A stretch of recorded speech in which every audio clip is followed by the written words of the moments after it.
Hi, it's Chris Titley here, and on today's episode of Scoreboard the podcast, I'm joined by Liam Wright in person here in Brisbane on what is a cracking day. Look at the weather. Beautiful. Liam, where have you been this morning? I've been at Ballymore, soaking up the sun, so no running today. I might just start again. It's just come a little fadey, that's all. We might just, because you're tall, we might a little bit up. Is that the camera then? Yeah, it is now. Is that all right? That is, look, it's fine. Seems fine to me. Yeah. If you can hear it there, it's not just out of it. Oh, that's good. There we go. Go down to it. Hi, it's Chris Titley here, and on today's episode of Scoreboard the podcast, I'm joined by Liam Wright in person here in Brisbane. What a beautiful day. Liam, welcome. Thanks for having me. Mate, what have you been up to this morning? I've been at Ballymore, just soaking up the sunshine, getting a bit of weights in, and just a bit of rehab stuff, trying to get back right. Here on the 8th of May, already, 2025. How's your 2025 been?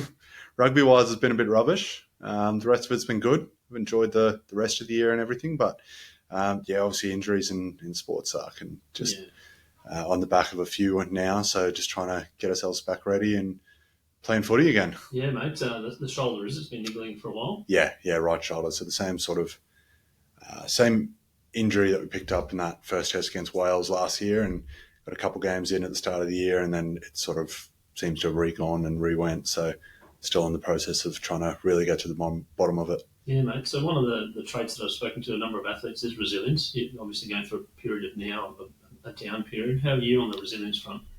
Yeah, I think if I didn't have resilience, I think it's probably one of my biggest assets. I think with the way the last probably 4 or 5 years have gone for me injury-wise and rugby-wise, probably wouldn't still be here without it. It's carried me through, and probably one of those muscles that you don't want to have to flex, but it's something I think I've got to believe that it will set me in good stead for the rest of my life, and just keep keeping on. Just keep keeping on. Now let's talk about Liam Wright, rugby. Where did the interest in rugby come from?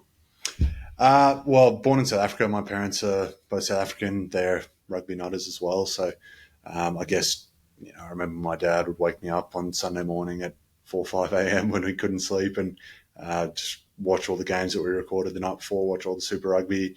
Even my mum's really into it. She'll give a very thorough analysis of games, and I could just grow up loving it, watching it. When I first started playing, I was probably more what Mum said. My first game, she caught me doing handstands on the field and cartwheels on the field. So it wasn't so much that, but it was just it's always been a part of my family and growing up and taking that through. And watching it on the TV in South Africa, what was the team that you followed, and what was the format of the competition? Then was the 12s or the 10s, Super 10? I think it would have been Super 14 probably when I first started taking most of an interest. It was the Sharks, Durban Sharks, Natal Sharks, that Dad and I followed back then, and the Springboks, and obviously now it's the Reds and the Wallabies, so it's changed a bit. But I remember going to Shark Park a few times when I was younger and watching the guys play, and I remember the Sharks and the Bulls, the semi-finals and the finals there, 2007 through 2009. It was a pretty good period there of the Sharks doing really well and being competitive, and I guess it just sparked an interest, a common bond between my dad and I and my mum and I, and then as you sort of go older and get to understand the game a bit more, I've really come to love it. Who are the players in the Sharks then, mate? Could you name the 1 to 15 then? Probably couldn't name the 1 to 15. I remember obviously the Beast coming through. Stefan Topolance was the fullback. My dad always used to tell me that he was so fit that he had to, above and beyond all the team fitness, he'd have to go and run extra stairs to get his heart rate up and get as fit as he could.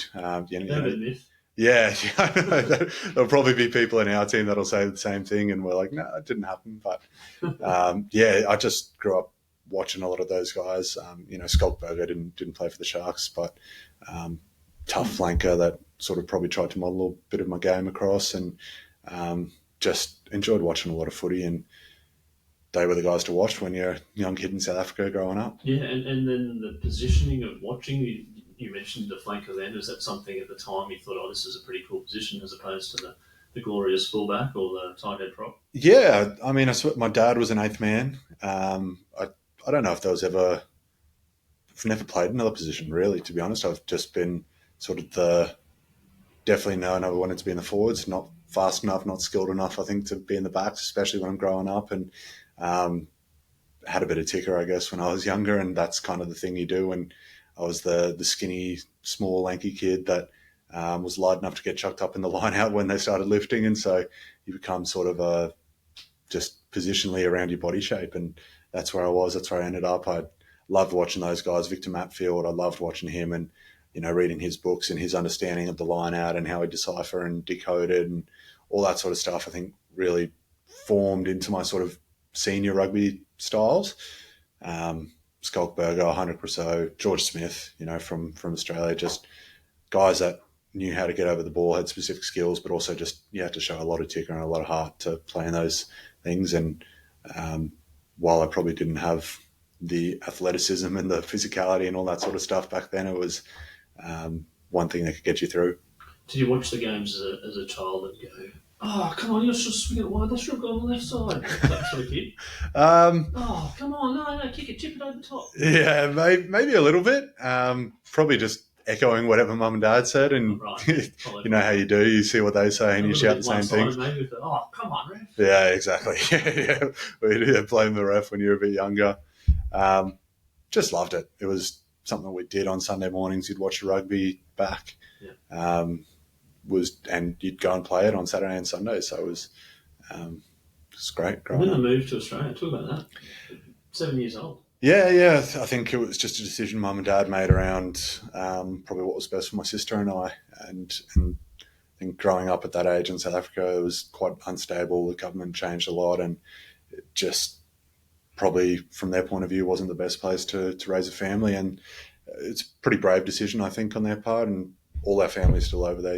It's my sister, myself, my mum and dad that are over here. All our cousins, uncles, aunties are over there. And to move away from that and in the pursuit of a better life for Kelly and I, it's pretty awesome of them, and turned out really great. We love our life over here. It's been awesome, given us plenty of opportunity, and I've been lucky enough to represent our new country, and love it. Yeah, is there still a tinge or sneaker tinge of the South African accent, or not really? Nah, not from. The boys get into me. Apparently, I say off. I say that really off. Weird. Yeah. So you call the lineouts, you say off, and they all go oof, and dance instead of dance, and a few things like that. But no accent. My mum and dad still have it, but I don't really hear it with them. It's just second nature, and but lost it. And switching the following the green and following South Africa to then turning to gold, mate. How did you go as a kid there?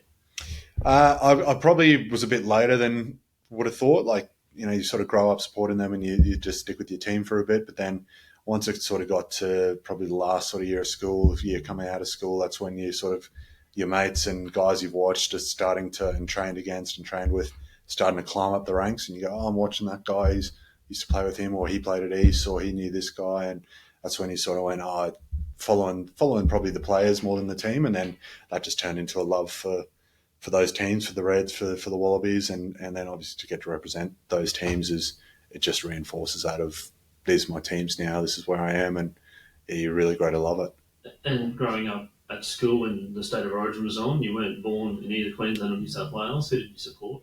I picked Queensland. I probably didn't have much of a choice. It was at a pretty good time for Queensland, just about. Yep. I only start remembering State of Origin when I went to boarding school, and we'd sort of all get together in the boarding house and watch it, and it was 85% Queenslanders there and 15% New South Wales, and I think it was just about to start or in the middle of that 8 straight period, and yep. Good fun. Yeah, you sort of had to pick then. I didn't really know rugby league. I'd never been a thing watching it or anything like that, but it was all the hype and physicality around Origin, and surrounded by Queenslanders, so I went for Queensland, and I'm staunch Queensland now. I love it. You couldn't get me to go for the Blues. Looking forward to the series coming up, actually. I am. Yeah, it's going to be great. Growing up, you mentioned your idols. When you came to Australia and you developed through your teenage years, etc., were there some other idols there in Australia, or rugby or sport? Yeah, I think probably from a rugby point of view, guys like Poey, Hoops, George Smith. George was in the Red squad actually in 2018 in my first contract year, and to be able to sort of see the things he does and the little drills and that, was awesome in 2019 when I was around the Wallabies fold. Poe was there coming back from a calf injury before the World Cup, and just seeing the way they train and just being able to rub sides with them is like really cool. Obviously all those flankers and stuff, you know, Bernie coached us for a bit in that 2019 period. And I was still probably like pretty rugby mad back then. I think I've really come to appreciate a lot more sports now and, you know, support the basketball and watch all that stuff and love my cricket. But in terms of sort of Aussie sport heroes, it was all real rugby based. Yeah. You mentioned basketball, mate. We're in the throes of the playoffs right now. There's been a few upsets. It has, yeah. Every team that's seeded high has lost their first game. Yeah, that's crazy. I saw Lakers just got knocked out, and I'm a massive LeBron fan, and right. Okay. so that's a bit tough to see. Your thoughts on the Luka trade? Yeah, interesting where it came from. You've been a massive sort of LeBron and AD combo. Yeah, I know. Second. What's going on? Yeah, it's just, I guess you see now that you still need a big, and AD was that guy, and they just didn't go all the way. So whether that's a pass or a fail, or whether they'll get there next year, I think you still need more than just shooting guards and power forwards and stuff. You need that big in the centre. And when that trade got blocked I think it was for Mark Williams, it was always going to be a bit tough. I was sitting here in the early throes of round 2 of the NBA playoffs. I'm going to hold you to this. Who's your tip? I can't say I've been following it, so I don't want to say someone who's gone out. But the Nuggets had an upset. Joker got 40 points, 20 rebounds yesterday. They beat OKC. I think they're playing again today. Yeah, I was going to say with Jokic, hard to pick against him. What about Cleveland on the attack with Downs Vanille and Boston as well on the other side? Yeah, Where can we go again? I still think probably Nuggets are I haven't watched a lot of it, but I think once Jokic goes off and gets that team firing, there's hard to stop. Like, he's got triple doubles in the same game. His arms like a quarterback. Yeah, exactly. Yeah, quick and fast. So just make sure you have to be on the receiving end. Yeah, you've got to be ready. Get it in. Yeah. So rugby. When did you sort of work out that you were pretty good? I don't know if I've even worked it out now. I think for me, the whole thing with rugby was like I enjoyed it, and I probably got to enjoy it more once it became out of school. Like it's really no one really forcing you to go to trainings, doing all that stuff. And my parents moved to Sydney from Brisbane back in 2012, so I ended up boarding for a few years at the back end there, and then you sort of carry on for school up in here with all your mates here. Everything you know is up here. And I think that was really a point where you go, all right, if I want to get down to training at East, I've got to find a way to get there. I've got to schedule myself, and that's the way it's going to be. If I want to play footy, it's because I enjoy it and want to go through. And that was a real big turning point for me, whereas I think the pressure of GPS rugby was ridiculous. Like we ended up winning the premiership undefeated, but there's only 8 games, and if you lose one, your whole senior year is ruined pretty much. So I think going back to club was just a good way to enjoy rugby again. Was that the year with all the stars in it? Kalen Ponga, Brody Croft, Jaden Sewer, Scott Young. That was when the Waterboy started going crazy and going viral, and did the Callum Ponga highlights, the Churchy 2014 ones. Right highlights there as well? I'm in the back of Callum Ponga. There's a few of them trying to clean them out, but I'm not actually, didn't warrant my own highlights reel back then. Lineouts and breakdowns. But I think that's you've won most games by a significant. Yeah, I think our average scoreline was like 51-19 or 51 to. But then come out of school, you're like, okay, you can play rugby if you want to, or you can get contracted by Ponga and all this stuff. Yeah. And it's like, well, you don't have to. You can go to uni and be like normal people do, is go and study or exactly. do a craft or whatever it might be. Yeah, and so came out of school, didn't get any pathways or anything like that. Go play footy at East. Even that was a sort of a harder choice. I was at Kings, studied at QUT instead of UQ, and then played footy at East. So it was kind of all over the shop, and there was a lot of sort of those, I don't know if you remember those little, call them like sports scholarships at UQ, try and get everyone there. For me, it was a bit of just a blanket recruitment sort of thing, just take everyone, and they already had the Q1 flanker there from going to UQ, so I was like... Who's that? Connor Moroney. He runs a podcast now too, actually. He's a good guy, in Canada, I think, somewhere. There you What a champion. Yeah, Champion legend. in the industry. Yeah, but then it was just kind of always liked that, taking a bit of the tougher road. I felt like East was a bit more of sort of the battlers' playground where we'd go and really have to earn your rights and earn everything you get. And as I said, sort of didn't have a license yet, was living at King's over in Toowong, uni at QUT, and so I became a master of the public transport system of the bus, and really had to, if I needed to get somewhere or wanted to do something or was up to me to do it, and really sort of instilled that drive. And I guess in terms of when did I find out I was good, for me it was just, can I get to the next thing? When I was playing for Colts, can I get myself into the under-20s pathway? Then I sort of had a little plan in my head of, all right, get into the under-20s, try get into the bench, try get a starting role, try get to Oz 20s if possible, and just kind of just keep going for the next thing. It was never like, got to end up here at the Reds or got to end up at the Wallabies. Or So it was never a big, hairy, audacious goal. It was like a step-by-step goal. Going, oh, kind of, yeah. I like this, but if I keep going. I mean, it's one of those things like every kid grows up going, or a lot of kids grow up going, I'll love to play rugby for a career. And I remember some teacher or someone was like, yeah, but that's not realistic. Like 1 in 500 kids plays professional sport as opposed to, and yeah, but that sort of was like, it just made you not want to go. Yeah, it made you not want to go out like, oh, I'm going to be a pro rugby player or something like that. It was just like, oh, maybe that isn't achievable, but what is achievable is maybe make the next step up or go from a bench to a starter. As opposed to a supportive statement. Yeah, it is a bit. Yeah, and I think say, like, I want to be a lawyer. You're like, well, only a few people can look at that. Yeah. Hold on a second. Right, exactly. Go for it. We'll support you online. Yeah, exactly. And it's that, I guess that then just turned into, all right, well, don't need to broadcast it. That'd be awesome, but go back, study as well, do all those things. And that was kind of always something that my parents instilled as well. It's like, yeah, you can, whatever you want to do it hard, enjoy it. And so that meant do the study full time, work as well, get some casual jobs and earn some keep, and just keep cracking along with the rugby if that's what you want to do. And it was just a bit of a stepping stone process. And that's why I say I don't know if I've ever gone like, oh, I'm really, really good at this. And it's just, I've put in the work and done a bit of a grind and just stepped up along the way and learnt a lot. Now, you've been on a few podcasts, and this is your first in-person podcast. So welcome. I'm sure you may not have had this question before. How did you balance the off-field shenanigans at East versus the on-field? I think probably luckily enough, it didn't really turn into a full-blown rugby career, any of that, until after. I think I got a good year of Colts footy, getting it out of your system of just, you finish playing at 12:30, you go, righto boys, where are we landing, where are we hitting the beers?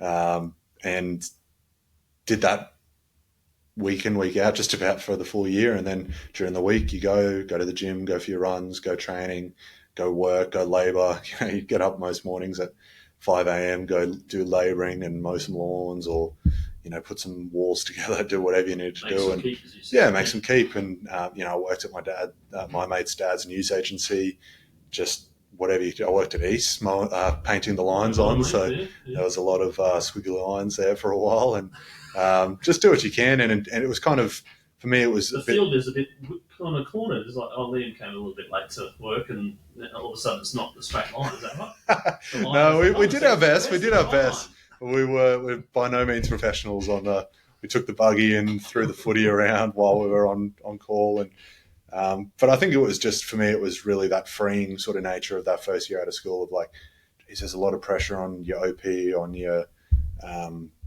trying to win the GPS premiership, trying to get into some sort of pathway. And almost when that was over, it was like, all right, well, go back to just enjoying what you do a bit, and you'd hang with your mates, you'd still get everything you need to done. And I think that was just a really good year of, and I think that enjoyment factor really played into me playing really good footy again. As I sort of said, back at school, I was in the back of Kalen's highlights. I was just doing lineouts and breakdowns, and I didn't really develop that much. And I think that first year was really like, oh, I'm loving this, like playing with my mates, go have a few beers afterwards, go labour during the week, still get uni in, do all that. It's fun. Like everything's fun at the moment, and sort of played well off the back of that. And then from there, I guess once then at the end of that year of playing good footy consistently for a whole club season, got into the under-20s pathway. I still remember Squab calling me and like, we'd love to have you in. And I was like, oh, awesome. That's like, I guess that little tick in the box of we're each in the next step, and go from there. I'm curious to know your relationship with fun, with rugby, then sort of the pathways and having fun, and then all of a sudden you get money, like it's a job. Does anything change on that front? Obviously, it becomes a bit more quote unquote serious. Yeah, definitely, and that's why I say I think I was lucky that I almost got a lot of that out of my system before it became a job or anything like that. And same with, I'd nearly just about finished my first uni degree by the time I got my first contract. Like, it still took me 4 or 5 years after school to get my first contract, and had to play it was 2018, and played in the under-20s for 2 years, played the Oz-20s for 2 years, and in that sort of second year I managed to play really well. I got the Oz-20s Player of the Year, and that sort of was the final catalyst to be like, all right, here's a contract. Is that the little folder you put across? Yeah. I mean, yeah. Show us your highlights, and you're like, I've got one thing for you. Yeah. Got this little plaque here, and and it was tough to get a contract at all. So I think my first year contract was $10,000, and there's that for the first year, but you get to train with the squad, and that's what you've been enjoying. You get to do that. And you met George Smith, right? Met George Smith, roomed with him once. And did he sort of not know who you were? No, not at all. So no. like, does he say, "Oh, g'day, I'm George"? You're like, no shit, Sherlock. Yeah, I know. Yeah, I know. And he knows your name now. I think so. I hope he remembers me. Yeah. What did you say to him in the first meeting? I remember. I think I was just like, "Hey, George, that's probably it. Like, how cool is this?" Went home, told my mates, told the guys I was living with. So, And then the first game for the Reds, 2018, you mentioned. Yep. Do you want to talk about that experience and putting that jersey on and getting out there and playing, rugby for a living for a state, with all eyes on you, as opposed to a little bit of Colts at East, where there might have been a few, 20 blokes and 20 girls watching. Yeah, it was really. Don't know if there were 20 girls back at East watching us back then, mate. But 20 people. Yeah, but yeah, it was really cool. It was. I still think that whole between fun and work and job and stuff, like, I still don't consider any of what I do really work. Like, I don't say, I've got to go to work, going to training, like I'm going to the gym or going for a run, or like, it's still that element of like, really lucky to do this. And I think those first few years especially was, again, didn't really consider it like, oh, now I'm getting paid to do this, thing's got to change. I think for me, it probably took more of a toll of once I started getting the string of injuries. That's when I was like, all right, it's not always going to be as smooth as the first few. Like I think I played, 47 Super Rugby games just about straight, like apart from 1 or 2 where I wasn't picked in sort of first year. And it was just, it's like, oh, this is just how it goes. Like, you're here now and that's the way it works, and that's pretty easy. And then I think once all the injuries started happening, that's when I took a bit more of like, all right, well, if you do want to get better and keep growing and stay here, that's when you actually got to sacrifice a bit more. And I think that's when I took a lot more personally, not in terms of not having fun, but in terms of what you're willing to sacrifice. And for me, a big part of that was, I'll go out sober, or I'll not get on the piss with my mates, or I've got to miss a 21st, or I've got to miss one of those things. And that's really probably where a bit of the maturity got forced into me, just through bit of unluckiness with injury. And it's that resilience muscle, I think, where you talk about, where you don't want to go through all that stuff, but I feel like I'm definitely a better athlete and better professional now because of that. And I still think it's fun, but then you sacrifice a few other things in terms of what you really want, and you realize what you really want to do, and that this isn't a given and this isn't taken for granted, and you've actually got to do a few things differently if you want to keep doing this and stay here and get to your potential. And some say that's the price of entry, right? Yeah. Of being a professional sports person. But then you probably need a support crew around that to kind of, support you, to say, we back you. Yeah. And you missed my 21st or my wedding or whatever it might be, to pursue your thing. That's okay. Like, yeah. You have a few people like that? Definitely, yeah. As I sort of said before, all my extended family's back in South Africa. So it's sort of mum, dad, myself and my sister, but they're also in Sydney. So they're not sort of can't just go there for Sunday dinner and wash my clothes and that sort of thing. So I've been living in a share house with pretty much the same group of guys since the end of 2016, and it was pretty much the 3 or 4 of us plus or minus 1 or 2 until late last year, I think. Like probably the longest lasting share house in a long time. We went about 8 years, and they're my best mates. It's my missus now jokes that guys, they just get a few friends when they're younger and go, yeah, that'll do. They don't need any more friends and just keep the same crew. And that's kind of us. Like we just really bounced off each other, and with not having sort of extended family, and then my actual family is down there. I'm a big believer in family is your friends and the friends that you choose as well, and just the people who look out for you. And I think without them, they're sort of steering me a bit. There's been a few times where I go, oh, is it worth it? Like, I don't get to do what you guys do all the time and go and do all the, the fun stuff. Is it worth it? And they sort of steer me back on the skid. And Do you think you were the first ever Wallaby captain living in a share house? I don't know. I don't know, but I loved that sort of in this time. Modern day of bright lights and money and Instagram, and you're like, oh, here my mates have been living for 8 years. It's the same thing, and he's pretty good at lasagna, and I'm pretty good at the risotto, and all this. And you split your bills in there, right? Did that, split the bills. I had to.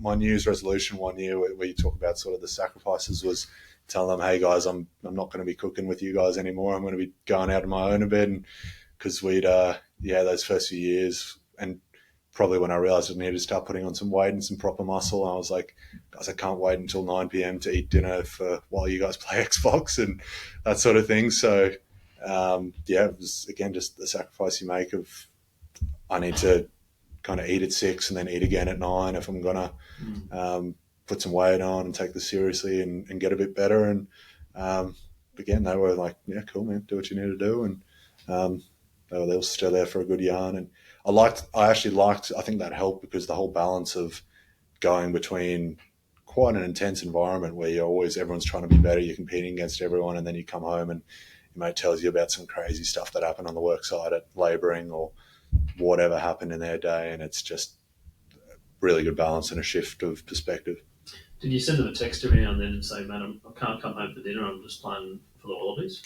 Yeah. And by the way, if you want to watch it, switch it on. They go, no, we got this Netflix series we're watching. Yeah. Mate, that happened a lot. The big times you come home, your bed's not made, and you're like, what's going on? Like, oh, yeah, someone stayed over the other night and I let them sleep in your bed because you weren't there for a few weeks. And you go, righto, for whatever.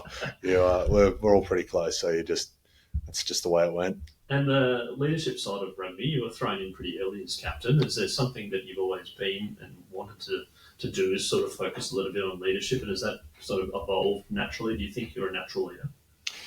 I think I'm probably a natural leader, and I probably only say that because it wasn't really anything that I wanted. Like, I didn't go seeking it. I didn't, when it sort of got handed to me in 2020, there was like, put your hand up if you want to be in line for captain next year. And I didn't put my hand up, mate.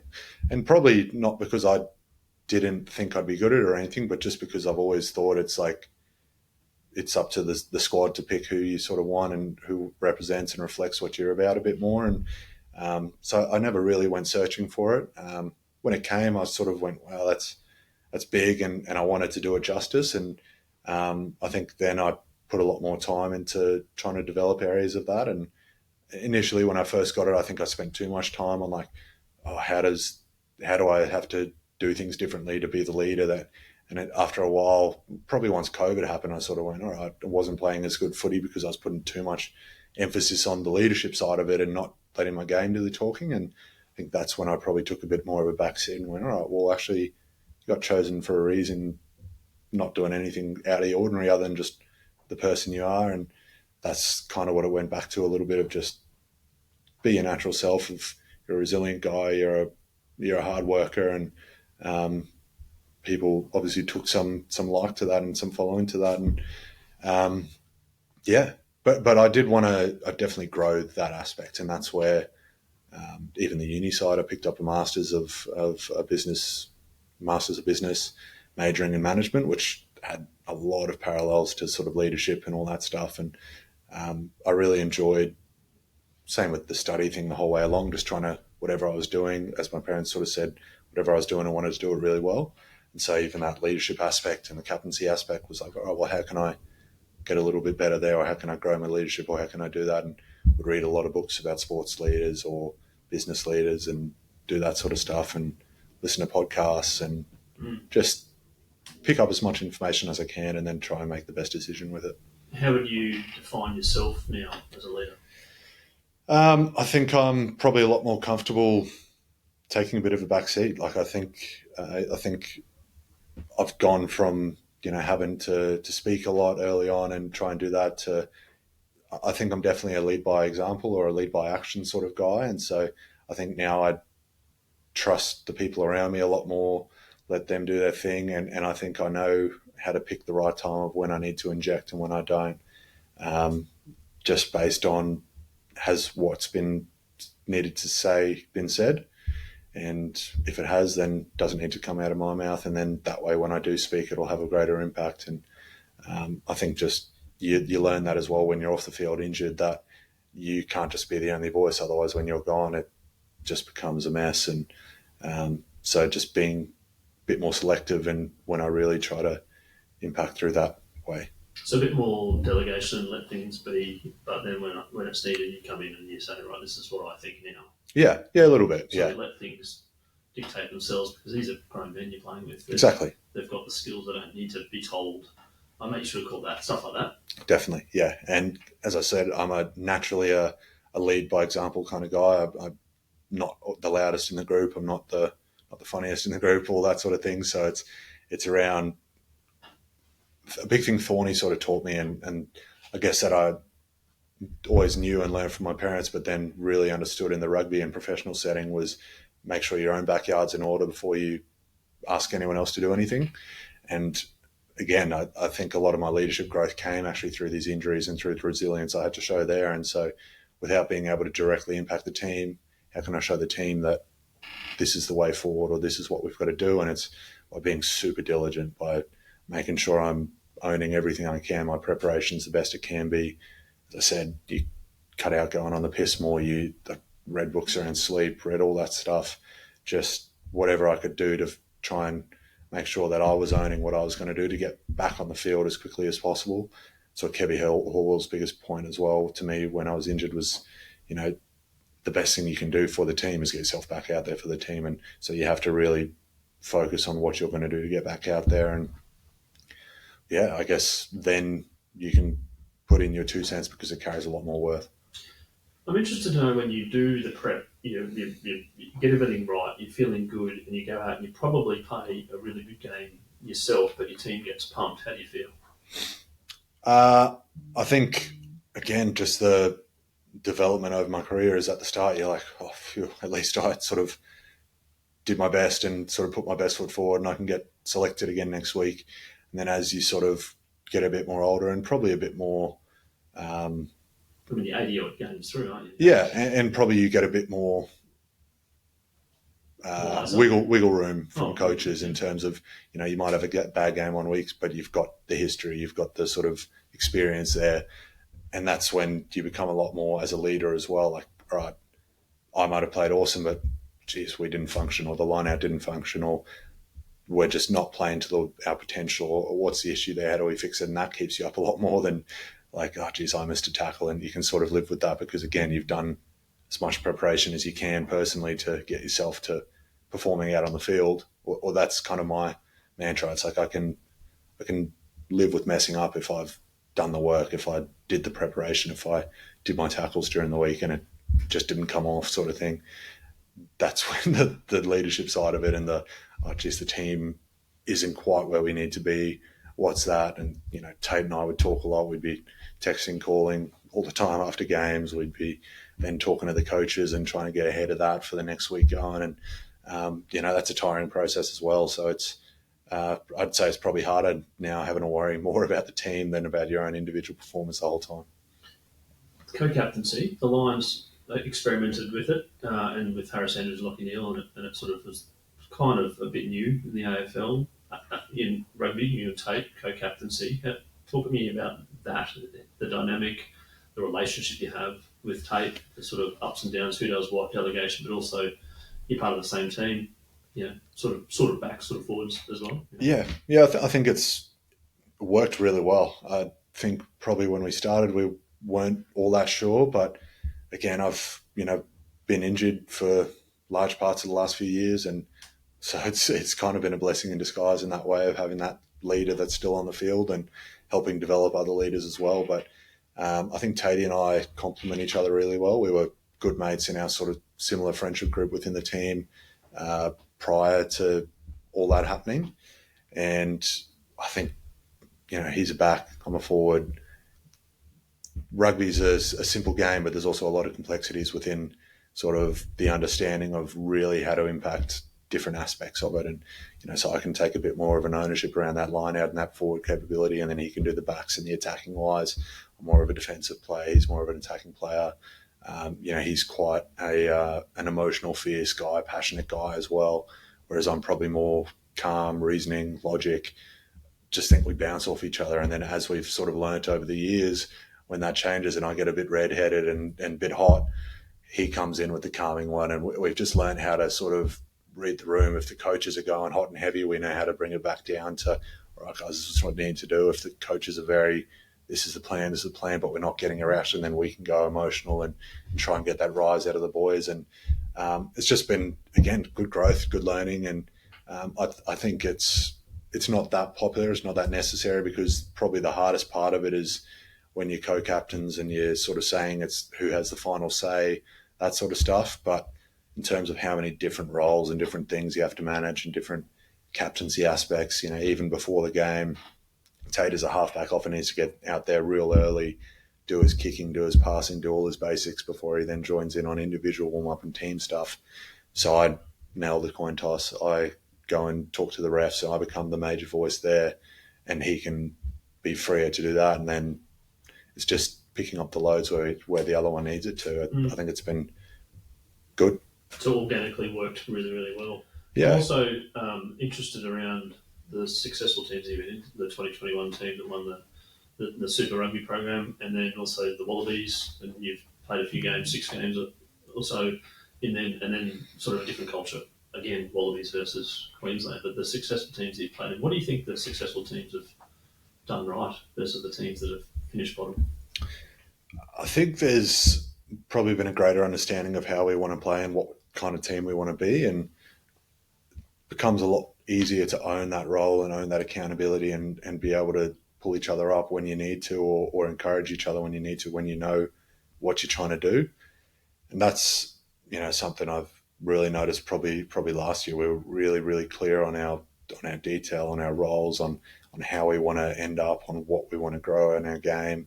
And you see that with probably the Wallabies under Joe Schmidt as well, how they've really grown. Really, really clear on this is the type of team we want to play. This is the sort of breakdown we want to be. This is how we want to manage games, win them out, close them out, that sort of thing. I think it's a lot easier and more to be successful when you understand what you're trying to be, when you just sort of float around and go with the flow and hope that you don't get exposed, or hope that this works against this team and this doesn't. When you're a lot more clear around your role and your style of play, I think same with anything really, you can be a bit more confident in it. Yeah, there's a song called I'm on the road to nowhere. If you don't know where you're going, it's pretty hard to kind of define your how goal. do you know when you get there or not? Yeah. And so speaking of goals, and you sort of touched on it earlier when you were sort of saying, if I make the bench, I might then make the starting line, and now you're in the process of recovery from an injury. Have you got a goal in mind? Honestly, the only goal at the moment is to get back playing footy. It's prior to this, all the injuries I've had have been pretty sort of tough injuries and big injuries and stuff, but reasonably smooth along the way. This is probably the first real big one I've had that just hasn't gone to plan multiple times. I've had 3 surgeries on this shoulder since that injury against Wales, trying to sort of figure out what's happening and get everything working the way it should, and it just not cooperating as easily as it has in the past. And so I guess the only goal is to get back playing footy, because I think as we sort of speak about the team stuff, I'm a lot more confident in what I can bring to a team now and what I sort of assert as a player and as a leader. And so I feel that if I can get myself healthy and get myself back playing, then the rest will take care of itself because of the years and years of work and preparation you've done up to that point. And so the only goal is to get the shoulder working and playing again. We've got a big rugby schedule over the next coming years in Australia. Grassroots rugby is probably at a tough spot, and participation rates and rugby per se in the competition landscape between AFL, NRL and other sports, etc. Keen to hear your views on rugby per se as a junior level, and also what you've gone through. You didn't really go through the traditional pathways and coming from South Africa, but is there something which you would like to see rugby in a couple of years? I think it's such a hard one because grassroots produces the top level, but the top level funds the grassroots level, and that's where the other sports like AFL and NRL really have it over us in that it generates so much money that they can really pump that into grassroots. At the top, filtering to the bottom. Yeah, filter it back down to then feed up and create just a self-fulfilling circle. At a board level, and it comes at a management level then as well, as opposed to players playing. Does, yeah. Which is why I think this next few years with the Lions and the World Cup and then the Women's World Cup after that is just going to be so important. Like you can see the way the women's game has grown with a bit more investment in the game, and that comes off the back of probably the Sevens success.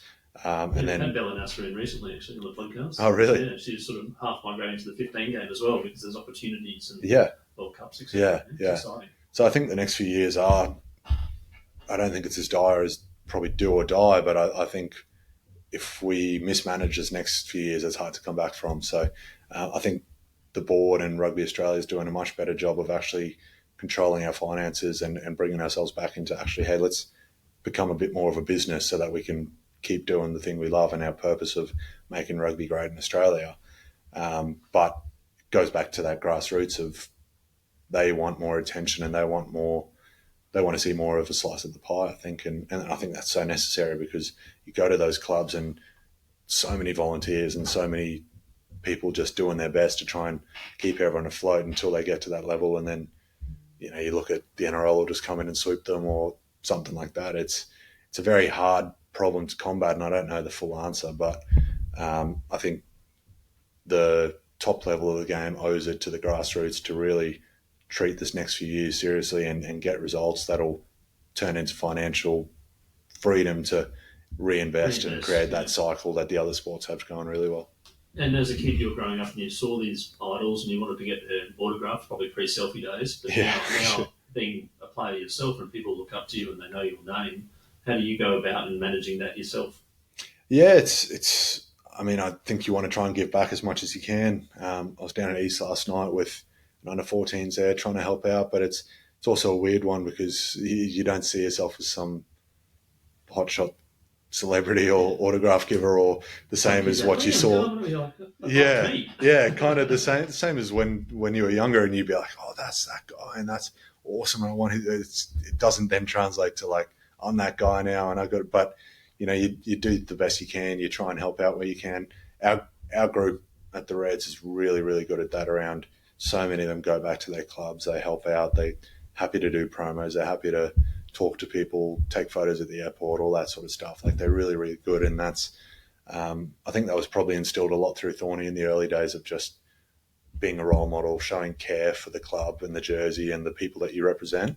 We did a lot of those Reds to Region stuff. I don't know if you saw, but going out to country towns and country places where the rugby probably doesn't reach that often outside of Southeast Queensland and just trying to give back, like not go there to take. And, you get a lot of good stuff and cool stuff as a professional player now, but it's actually just giving back and helping and giving you time. And I think that's filtered through a lot of the guys and just kept in their nature where they want to help as much as they can. But it comes down to the game probably needs a bit more help than just a professional player going down and holding some pads at a thing. We need the whole game to get in order, and then that becomes so much more meaningful, I think. And particularly with social media, etc., some of these teenage kids and whatever can follow their idols and see them, and they're probably a little bit more well-known and well-followed than idols these days. So it's interesting that you mentioned that. How do you go with all that sort of stuff as well, with the idea of that wherever you go and you're having a beer or you're having a coffee, someone might take a snap of you? Yeah, that's probably a weird thing to consider. I'm amazing on the social media and stuff. I sometimes wish I was. You see the guys who can really plug up sponsors and do all that stuff and just make a really cool gym, brand. And favorite restaurant. exactly. Like, here's me cuddling my kids. Like, oh wow. And create that life that people want to follow these days. That's not exactly me and my style, but it is weird. You go down to a younger team and try and help them out, and they go, "Oh, I sent you a message request," or "Will you follow me back?" And like that's the new thing of like, "Oh, so and so's following me." Autograph on a piece of paper that you found in your parents in the handbag back behind it, down at the exactly, gallery. yeah.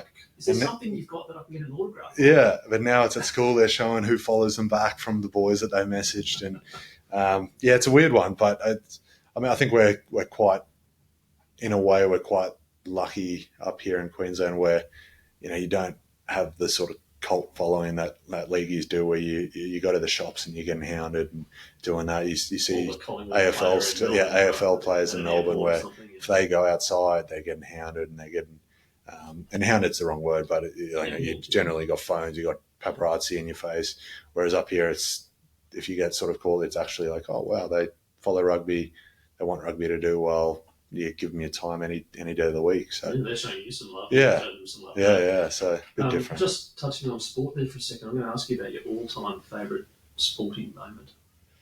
My all-time favourite sporting moment is, as I said before, I'm a massive LeBron fan. To me, he's just the epitome of a modern athlete. Where you talk about having cameras in your face the whole time. Like he's never really messed up. He's been good to his family. He's been good to trying to help as many people as he can. He's like you talk about investing in yourself. Puts like $1.5 million into his body every year. Dietitian, chef, like all that stuff. Psychologist probably as well. Yeah, all that sort of stuff, and just the longevity. Like that's, I guess, in terms of making the most of what you got. Like that's sort of stuff I've really taken out. So probably the 2016 championship when he come back from 3-1, went beast mode, him and Kyrie, and just watching that last game with the block and then Kyrie hitting the three, that was LeBron a hectic James. moment. The first scoreboard moment with LeBron James. We've had lots. Took a dash party the other day at Wimbledon with the Matildas. It's been awesome to go down memory lane. Yeah. Some of these sporting events. Oh, that's great. And speaking of events, the scoreboard moment, which is a moment in your life which you kind of pretty clear, and you remember, and you're like, I remember that, and that caused it's almost like a sliding doors moment if you got a scoreboard moment. Yeah, I kind of alluded to it before, but it was in the start of grade 10 when my parents, my family, we came over from South Africa. We lived in Sydney for a little bit, and we went to Brizzy, and then was there at Churchy from grade 7 to 9. Then the end of grade 9, they said, Dad's job's moved. We've got to move back to Sydney. And I chucked a little bit of a hissy fit. I was talking to my dad about it actually the other day, and he was saying that because I always thought I just threw a bit of a tantrum and they said, oh, you can stay if you want or whatever.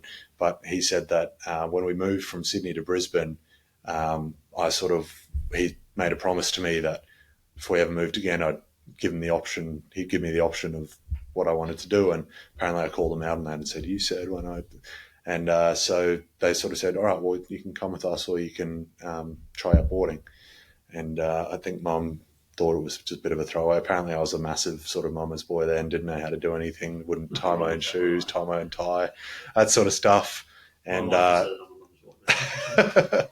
and I tried boarding and I loved it. Like, I mean, what's not to love? You got 80-odd guys in the boarding house there. Whenever you wanted to play touch footy, you got a game right there. Like, you're always hanging out with your mates. You get up to a bit of no good. You get a good routine. You learn a bit more about yourself because you don't have mum and dad there saying, hey, mate, do this, make your bed, wash your clothes, whatever. Like, if you miss laundry, you're wearing dirty clothes for the next few days sort of thing. And for me, that was the real sort of moment because as I've grown up a bit more, I've realised how fortunate I was with that. Like, my parents, as I say, we used to watch rugby all the time. They loved watching rugby. Like, Dad, for grade 12, flew up and watched every game of mine, even of first 15. And, I took that away from him by keeping the opportunity to be up here and then go down there.